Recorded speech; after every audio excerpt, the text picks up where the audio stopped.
Bienvenue dans cette nouvelle édition de l'Africa Tonight. Au sommaire, en Côte d'Ivoire, le débat sur un troisième mandat du président Alassane Ouattara est relancé.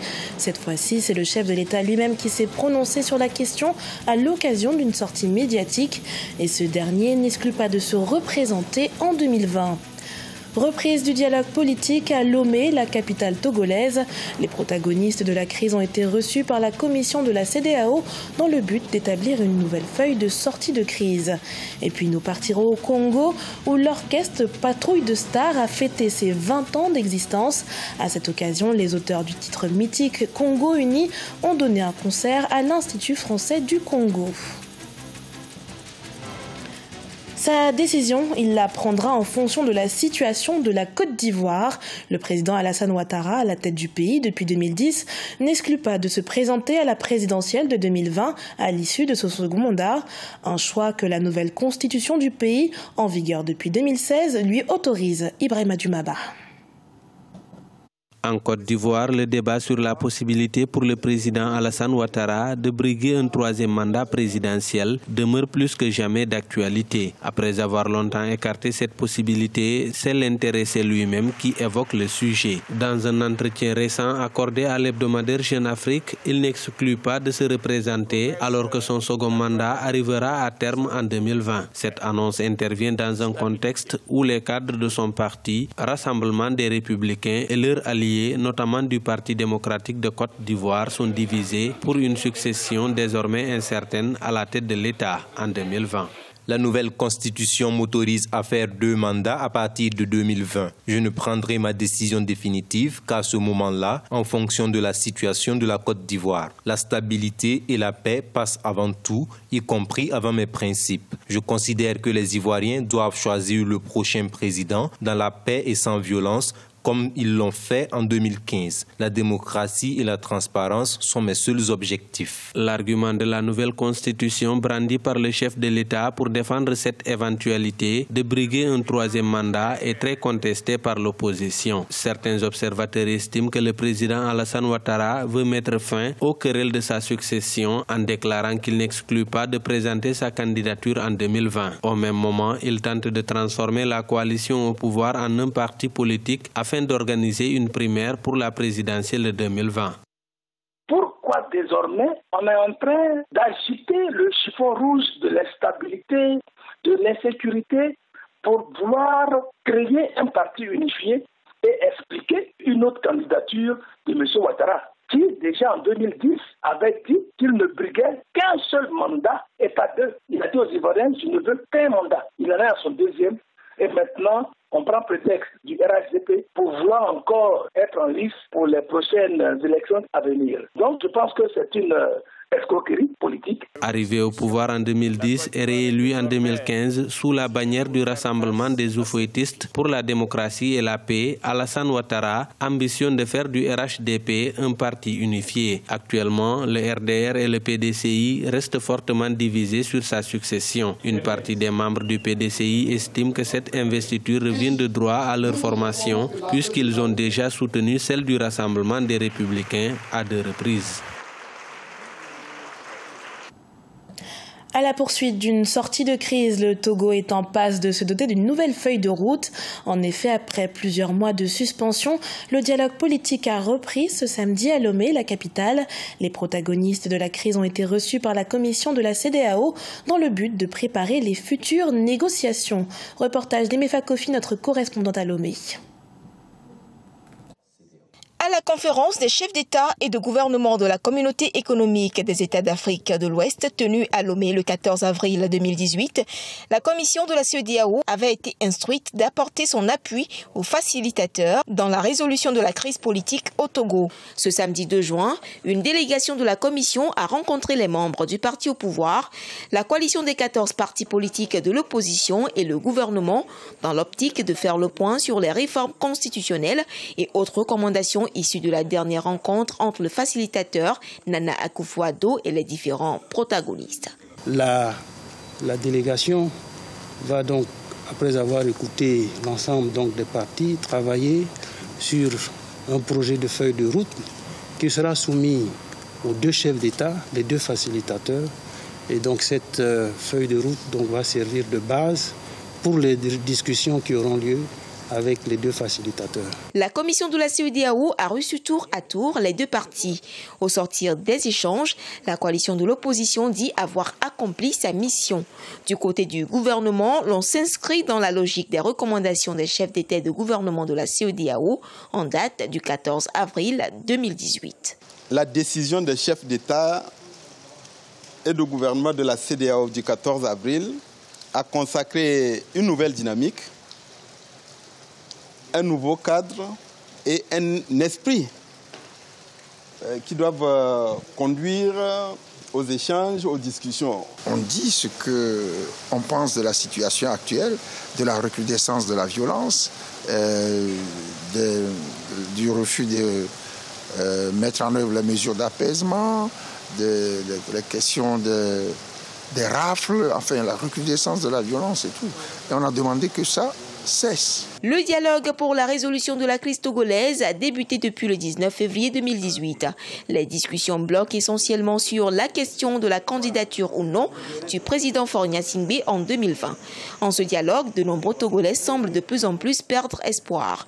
L'opposition, elle, pour faire pression, annonce de nouvelles manifestations les 6, 7 et 9 juin.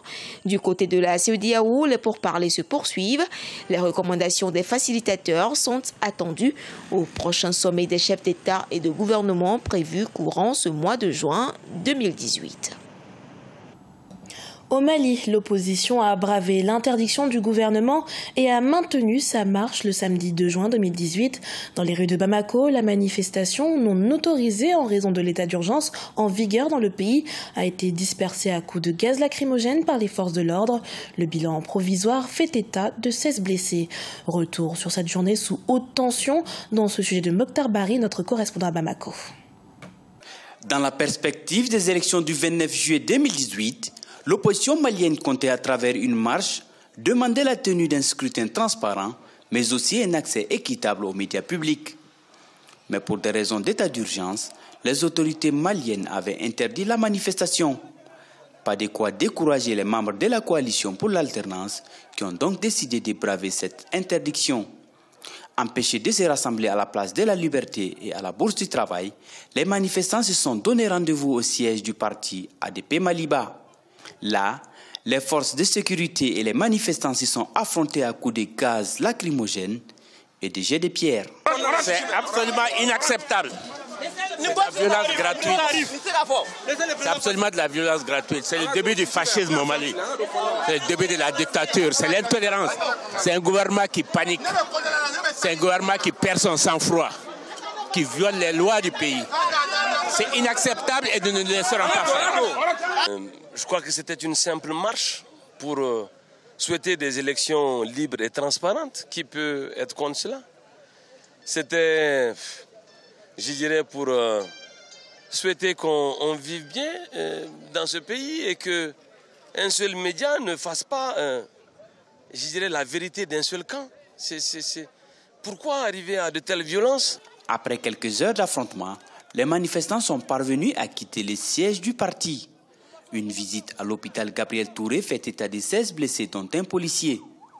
En point de presse ce dimanche 3 juin, l'opposition a vivement condamné la répression de cette marche et a appelé ses partisans à une nouvelle mobilisation le vendredi 8 juin 2018. Mais c'est grave ce qui s'est passé hier, parce que notre démocratie au Mali, on sait dans quelles conditions on l'a accouchée. Comme l'a dit Tchèblin Dramé, ça a été accouché dans le sang. Ça s'est fait en 1991. Les mêmes acteurs qui étaient à la naissance de cette démocratie veulent maintenant saboter cette démocratie. Monsieur Ibrahim Boubacar Keïta, sous des dehors vraiment de républicains, est en train de s'accommoder de toutes les règles qui violent allègrement la démocratie. Pourquoi? Parce qu'il a peur. Il a peur de quoi? Il a peur des urnes. Il sait que les soutiens qui lui ont permis d'avoir tout simplement ces 77% se sont dérobés. Moi, je faisais partie de ça. De son côté, le ministère de la Sécurité a justifié l'intervention des forces de l'ordre par la volonté d'empêcher tout attroupement de nature à troubler l'ordre public. Par ailleurs, le secrétaire général des Nations Unies, qui a séjourné récemment à Bamako par la voix de son porte-parole, a appelé à l'apaisement et au respect des libertés au Mali. C'est l'un des porte-étendards de la musique congolaise. L'orchestre Patrouille des Stars a célébré ses 20 ans d'existence ce samedi 2 juin. Réunis sur un même podium, les anciens membres cofondateurs du groupe ont enflammé la scène de l'Institut français du Congo. Reportage de Deva Panzou, notre correspondant à Brazzaville. Kevin Bwandembenga et son orchestre Patrouille des Stars ont enflammé pendant près de 4 heures la grande salle de l'Institut français du Congo par un spectacle qui a ébloui le public, venu rendre hommage au groupe qui depuis 20 ans continue à faire leur bonheur. La célébration des 20 ans de Patrouille des Stars ce samedi 2 juin 2018 à Brazzaville laisse dresser un bilan satisfaisant. Je suis très ému, très content pour la prestation de mon groupe Patrouille des Stars. Les 20 ans, ça se fête. Vu ce qu'on a fait, le bilan est vraiment positif. Parce que le public a compris qu'il faut vraiment soutenir les artistes du Congo. Ça, c'est vraiment bien. On est vraiment dans une bonne voie. Attendez l'album 312 Métaphysique d'ici là sur le marché. C'est au lendemain de la guerre civile du 5 juin 1997 qu'a été créé le groupe Patrouille des Stars. Ce sont des jeunes du quartier Mikalou, marqués par des affres de la guerre, qui en 1998 ont connu un succès remarquable avec le titre Obu Kangabisaka, en français Attention aux obus, fouillez avec vos bagages de leur premier album. Pour leur 20e anniversaire, un extrait de leur prochain opus a laissé nombreux spectateurs dans l'allégresse. Ah, c'était du show, quoi. C'était du show, on a aimé, et puis voilà, quoi. Avec Kevin, on n'est pas étonné, quoi.